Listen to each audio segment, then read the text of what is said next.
जय राम जी की। श्री वाल्मीकि रामायण युद्ध कांड 44वां सर्ग। रात्रि काल में बानरों और राक्षसों का घोर युद्ध। अंगद के द्वारा इंद्रजीत की पराजय। माया से अदृश्य हुए इंद्रजीत का नागमय बाणों द्वारा श्री राम और लक्ष्मण को बांधना। इस प्रकार उन बानर और राक्षसों में युद्ध चल ही रहा था कि सूर्य देव अस्त हो गए तथा प्राणों का संहार करने वाली रात्रि का आगमन हुआ। बानरों और राक्षसों में परस्पर बैर बंध गया था। दोनों ही पक्षों के योद्धा बड़े भयंकर थे तथा अपनी अपनी विजय चाहते थे। अतः उस समय उनमें रात्रि युद्ध होने लगा।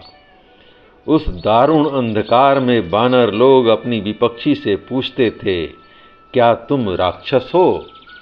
और राक्षस लोग भी पूछते थे, क्या तुम बानर हो? इस प्रकार पूछ पूछ कर सम्रांगण में वे एक दूसरे पर प्रहार करते थे। सेना में सब ओर मारो काटो आओ, क्यों भाग जाते हो, ये भयंकर शब्द सुनाई दे रहे थे। काले काले राक्षस सुवर्णमय कवचों से विभूषित होकर उस अंधकार में ऐसे दिखाई देते थे मानो चमकती हुई औषधियों के वन में काले पहाड़ हों। उस अंधकार से पार पाना कठिन हो रहा था। उसमें क्रोध से अधीर हुए महान वेगशाली राक्षस बानरों को खाते हुए उन पर सब ओर से टूट पड़े। तब बानरों का कोप बड़ा भयानक हो उठा। वे उछल उछल कर अपने तीखे दांतों द्वारा सुनहरे साज से सजे हुए राक्षस दल के घोड़ों को और विषधर सर्पों के समान दिखाई देने वाले उनके ध्वजों को भी विदीर्ण कर देते थे।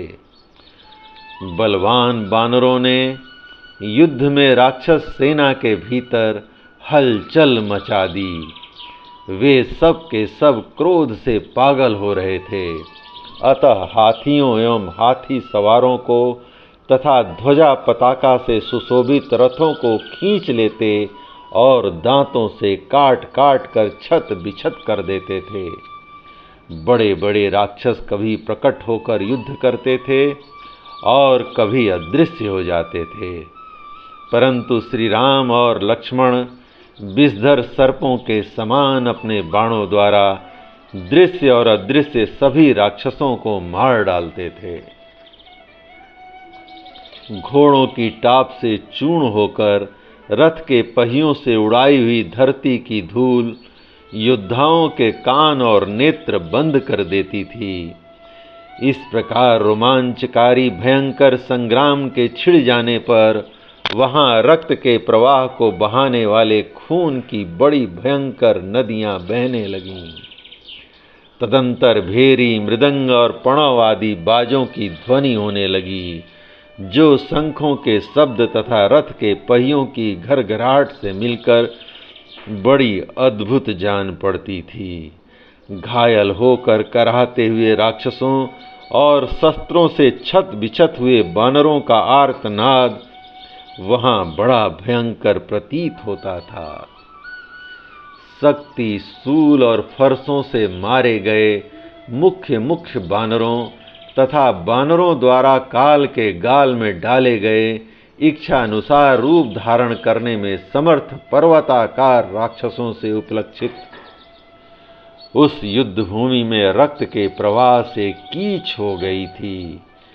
उसे पहचानना कठिन हो रहा था तथा वहां ठहरना तो और मुश्किल हो गया था।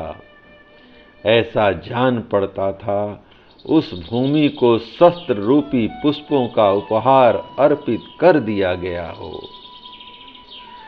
बानरों और राक्षसों का संहार करने वाली वह भयंकर रजनी काल रात्रि के समान समस्त प्राणियों के लिए दुर्लभ हो गई थी तदंतर उस दारुण अंधकार में वहां वे सब राक्षस हर्ष और उत्साह में भरकर बाणों की वर्षा करते हुए श्री राम पर ही धावा करने लगे। उस समय कुपित हो गर्जना करते हुए उन आक्रमणकारी राक्षसों का शब्द प्रलय के समय सातों समुद्रों के महान कोलाहल सा जान पड़ता था। तब श्री रामचंद्र जी ने पलक मारते मारते अग्नि ज्वाला के समान 6 भयानक बाणों से निम्नांकित 6 निशाचरों को घायल कर दिया, जिनके नाम थे दुर्धर्ष, वीर, यज्ञ, शत्रु, महापार्श्व, महोदर, महाकाय, वज्रदंत तथा वे दोनों सुक और सारण। श्री राम के बाण समूहों से सारे मर्म स्थानों में चोट पहुंचने के कारण वे 6 राक्षस युद्ध छोड़कर भाग गए, इसलिए उनकी आयु शेष रह गई, जान बच गई। महारथी राम ने अग्नि शिखा के समान प्रज्वलित भयंकर बाणों द्वारा पलक मारते मारते संपूर्ण दिशाओं और उनके कोणों को निर्मल प्रकाश पूर्ण कर दिया। दूसरे भी जो राक्षस वीर श्री राम के सामने खड़े थे, वे भी उसी प्रकार नष्ट हो गए, जैसे आग में पड़कर पतंगे जल जाते हैं। चारों ओर सुवर्णमय पंख वाले बाण गिर रहे थे। उनकी प्रभा से वह रजनी जुगनुओं से विचित्र दिखाई देने वाली शरद ऋतु की रात्रि के समान अद्भुत प्रतीत होती थी। राक्षसों के सिंहनादों और भेरियों की आवाजों से वह भयानक रात्रि और भयंकर हो उठी थी।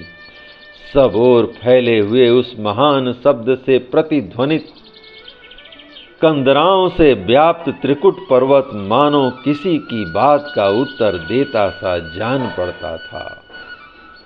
लंगूर जाति के विशालकाय बानर, जो अंधकार के समान काले थे, निशाचरों को दोनों भुजाओं में कसकर मार डालते और उन्हें कुत्ते आदि को खिला देते थे।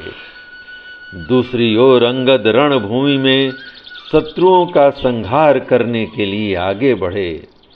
उन्होंने रावण पुत्र इंद्रजीत को घायल कर दिया तथा उसके सारथी और घोड़ों को भी यमलोक पहुंचा दिया। अंगद के द्वारा घोड़े और सारथी के मारे जाने पर महान कष्ट में पड़ा हुआ इंद्रजीत रथ को छोड़कर वहीं अंतर्ध्यान हो गया। प्रशंसा के योग्य बाली कुमार अंगद के उस पराक्रम की ऋषियों सहित देवताओं तथा दोनों भाई श्री राम और लक्ष्मण ने भूरी भूरी प्रशंसा की।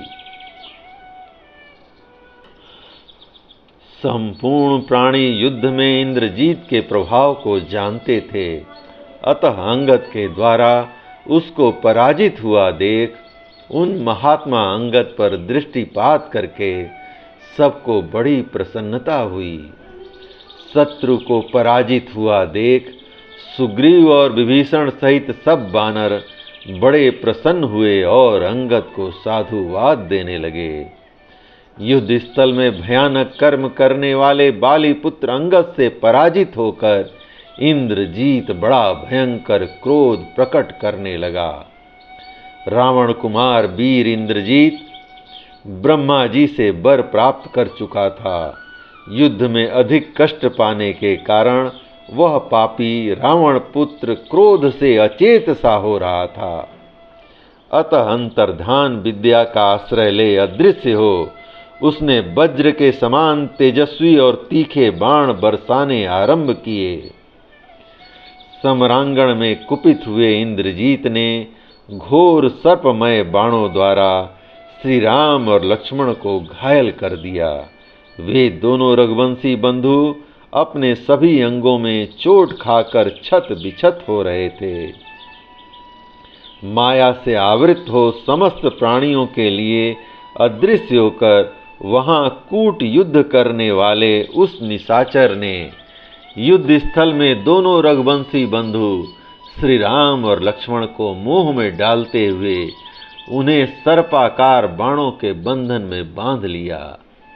इस प्रकार क्रोध से भरे हुए इंद्रजीत ने उन दोनों पुरुष प्रवर वीरों को सहसा सर्पाकार बाणों द्वारा बांध लिया। उस समय बानरों ने उन्हें नागपाश में बद्ध देखा। प्रकट रूप से युद्ध करते समय जब राक्षस राजकुमार इंद्रजीत उन दोनों राजकुमारों को बाधा देने में समर्थ न हो सका, तब उन पर माया का प्रयोग करने को उतारू हो गया और उन दोनों भाइयों को उस दुरात्मा ने बांध लिया। जय राम जी की। इस प्रकार श्री वाल्मीकि निर्मित आर्ष रामायण आदि काव्य के युद्ध कांड का 44वां सर्ग प्रभु श्री राम की कृपा से पूर्ण हुआ। जय राम जी की।